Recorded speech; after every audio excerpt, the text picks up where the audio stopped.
le côté droit au Madrilène assez libre. Alors que c'est passé qui arrive à retrouver Vinicius plein axe avec ce duel 100 contre 1, le crochet ensuite et derrière il vient permettre au Real de passer devant l'action de grande classe. Ouais, Vinicius qui vient honorer Cristiano Ronaldo dans son stade. La passe lumineuse de Bellingham, la finition magistrale de Vinicius.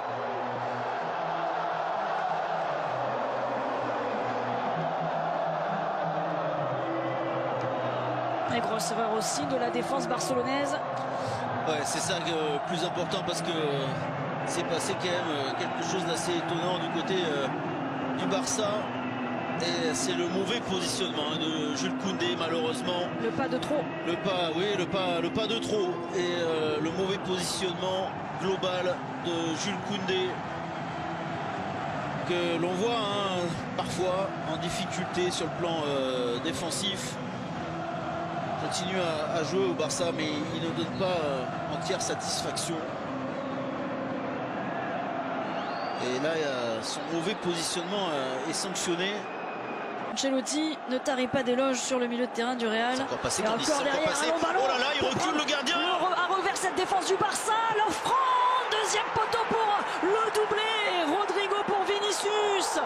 Le Barça qui coule dans ses premières minutes. Ce classico qui vire en faveur du Real Madrid 2-0. Il va falloir surveiller, Candice, la position éventuelle de hors-jeu au début de l'action. Mais sinon, on va aussi regarder avec intérêt le choix de Lounine de ne pas sortir et de patienter dans son but. Avait-il la possibilité de sortir et de venir couvrir? Est-ce qu'il y a hors-jeu, Candice? Non, il n'y a pas hors-jeu. Il part même de sa moitié de terrain. Oh là là, la défense barcelonaise est complètement dépassée.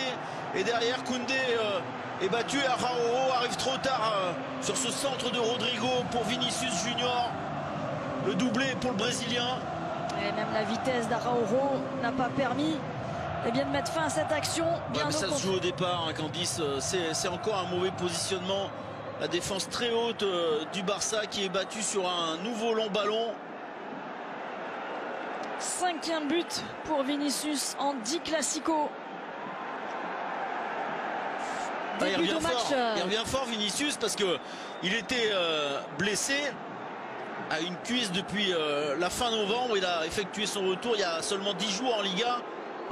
Le crochet, Gundogan encore. Baldé à nouveau, il va falloir frapper parce qu'ils sont nombreux. Allez, boum! Lewandowski, la reprise! Magnifique! Le chef-d'œuvre de Robert Lewandowski comme un signe d'espoir pour le Barça. Il tournait autour et il ne se pose pas de questions. Le Polonais, le Barça revient, but du Real. Le Barça se remet à espérer. Voilà, il fallait un exploit individuel, c'est fait. Il a été un petit peu oublié, Lewandowski, sur ce deuxième ballon. Voilà, tout part de Gundogan qui sert Baldé. Le centre qui est enfin de bonne qualité. Et Mendy qui repousse de la tête sur Lewandowski. Lewandowski qui est quand même étrangement seul. Beaucoup de monde dans la surface de réparation madrilène. Mais personne pour aller jouer ce deuxième ballon. Et Lewandowski qui frappe suffisamment fort pour battre Lounine. Oh, ce bon ballon, deuxième poteau. Penalty. Et penalty. Il n'a pas hésité, l'arbitre. Il va même sortir un carton. Cette faute sur Vinicius de la part d'Araujo. Alors lui dit qu'il ne l'a pas touché. C'est vrai que comme ça, à vitesse réelle, on n'avait pas l'impression qu'il y avait un énorme accrochage, mais évidemment il en faut peu à cette vitesse justement pour déséquilibrer quelqu'un. Allez, on revoit ce centre de Tchouaméni. Là on va pas bien voir. Ouais, c'est le bras, l'épaule gauche de Vinicius. Regardez là, ça se passe là. Voilà, même le coup entre l'épaule gauche et le cou. Et il y a faute d'Araujo. Il a été pris, Araujo. Elle est terrible cette faute de la part de l'Uruguayen. C'est une erreur. C'est une erreur parce que c'était pas. Il était en difficulté. Il a senti qu'il avait besoin de cela pour sauver un petit peu son équipe.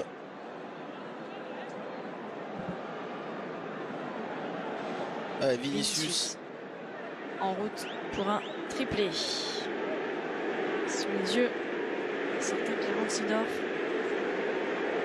Et oui, il est bien sûr encouragé par le public.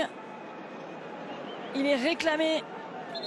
Ce qui est incroyable, Candice, c'est que dès qu'ils ont pris ce but, les joueurs du Real, ils ont décidé de reprendre le jeu à leur compte. Et 3 minutes après, il y a une occasion, il y a un pénalty. C'était un moment important, on le disait, ne pas encaisser ce 3e but. Il n'y a que cet homme, Iñaki Peña, pour empêcher le triplé de Vinicius, pour empêcher le Real de reprendre 2 buts d'avance à quelques minutes de la pause. Et la concentration du Brésilien, c'est son match. Vinicius, Peña. Vinicius, la course d'élan, il s'arrête et il ne laisse aucune chance au gardien barcelonais. Le Real reprend 2 buts d'avance grâce au Brésilien. Oui, il est chez lui, il est à domicile et ça fait déjà 3 buts à 1. 3 buts de Vinicius. Quel retour fracassant de l'attaquant brésilien. Iñaki Peña était parti du bon côté, mais il est très loin du ballon.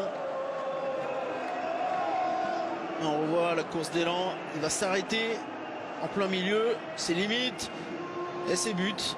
On rappelle, on n'a pas le droit de s'arrêter totalement dans la course d'élan. Ça part fort, ça sort vite de la chaussure. Oh, il est loin, Peña, il est trop loin. Oui, ça fait 3. 1, 2, oui, ça 3. fait 3. Qui avait marqué un triplé, le dernier triplé lors d'un classico? Et Joao Félix qui est plutôt dans un rôle de 2e attaquant. Mais alors là, il faut faire attention à la perte du ballon. Voilà la course. Il est pris Christensen. Valverde. Oh, il a plein de solutions. Il y a si, au deuxième. solution Vinicius qui va contrôler, enchaîner face à Raúl. Non, il va le donner à Bellingham. Le pied de Koundé qui lui met. Et oui. Et il lui remet dans les pieds à Rodrigo pour mettre le 4e but. L'erreur de Koundé, l'offrande pour Rodrigo qui n'en demandait pas tant et qui vient parfaire cette leçon collective du Real Madrid. 4 buts à 1. Oui, même pas de suspense, on l'a senti venir ce but sur cette action. Et on pourra discuter des choix de Xavi, ils seront discutés quoi qu'il en soit, mais voilà. Côté gauche, il n'y a plus personne. Alors forcément, Christensen, il se retrouve en 1 contre 1 avec Valverde. Il va moins vite. Valverde trouve côté opposé notre ami Vinicius Junior. Et puis voilà, cette intervention de Jules Koundé. Malheureuse devant Bellingham. Mais qui permet derrière à Rodrigo de se retrouver en position idéale. Jules Koundé réalise un match extrêmement laborieux, on va dire. Mais là aussi, quelque part, il intervient. Il faut qu'il y ait du monde. C'est-à-dire que les milieux de terrain, ils doivent être là en soutien pour le 2e ballon. Et Rodrigo, il se retrouve quand même tout seul.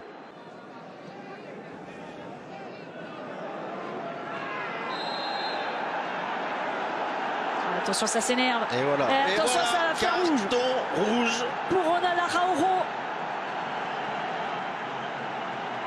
Il dégénère ce match. Il a craqué Ronald Araujo. Ferran Torres sur le banc qui vient s'en mêler. Il se chicote un petit peu avec Rudiger. Mais on le sentait venir. On le sentait venir parce qu'il y a beaucoup de frustration de la part des joueurs barcelonais. Et il reste 20 minutes encore. Il va falloir suivre évidemment ce qu'il se passe sur le terrain, ce qui se passe dans les couloirs, dans les vestiaires. Allez, bon, ça c'est avec Vinicius. Ouais. Et ouais, il arrive en retard. Il arrive en retard et il le prend au niveau de la cheville gauche par derrière. Alors là, on le voit moins bien sur cette action, sur ce ralenti, mais là c'est très clair. Regardez, il arrive en retard. Il veut jouer le ballon, hein, Candice. Je trouve que sur l'ensemble, l'expulsion est un peu sévère. Parce que non, mais c'est pas méchant. Les 2 avertissements sont pas des fautes vraiment très méchantes. C'est un petit peu sévère. Mais il y a faute et le carton, il n'est pas scandaleux, bien sûr. C'est juste que la volonté n'y est pas. Il n'y a pas aucune volonté de faire mal. Il est en retard. Ils sont en retard. Ils sont à la peine. Et ils commettent ces fautes-là. Marqué. Il n'y a même pas de temps additionnel pour cette finale de Super Coupe d'Espagne. C'est le Real qui va soulever son 13e trophée dans la compétition. Victoire aboutie face au Barça, 4 buts à 1. Et le Real qui revient donc à une longueur du Barça au palmarès de cette Supercoupe. Le Barça ayant 14 Supercoupes, le Real en a donc 13, comme vous venez de l'indiquer, Candice, avec un match et une victoire écrasante quasiment du Real Madrid d'Ancelotti. On va en parler avec Dave Padou, avec Eric Blanc, bien sûr, le grand débrief de cette Supercoupe. Un Xavi déçu, on parlera des faiblesses, évidemment, du côté du FC Barcelone. On parlera de la force dégagée par ce Real Madrid d'Ancelotti. La page Karim Benzema est bien tournée du côté du Real Madrid. Et la revanche est prise par rapport à la saison dernière où c'est le Barça qui s'était imposé. Le débrief, bien sûr, et puis je vous rappelle tout à l'heure, bien sûr, l'équipe du soir, débrief complet du match entre Lens et le Paris Saint-Germain avec Karine Galli et toute l'équipe du soir. C'est Nacho qui va soulever ce trophée.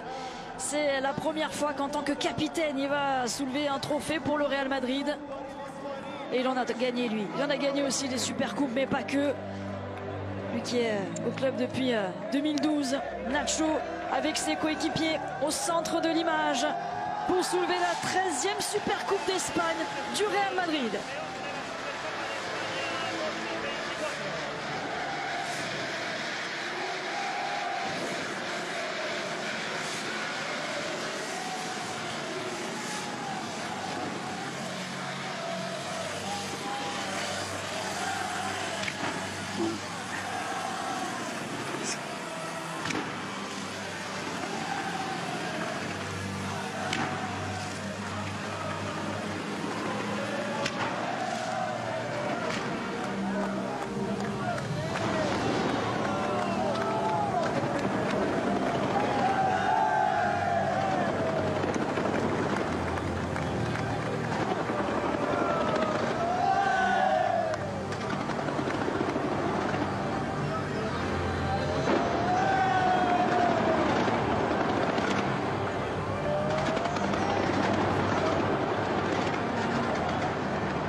Le Real Madrid vient de soulever la Super Coupe d'Espagne. Alors on n'a pas lésiné sur le spectacle pyrotechnique qui accompagne la levée de la coupe. C'est assez exceptionnel. Le Real Madrid remporte la 13e Super Coupe de son histoire et le 101e trophée, comme nous disait Candice, de son histoire face à son ennemi préféré, le FC Barcelone. Rival.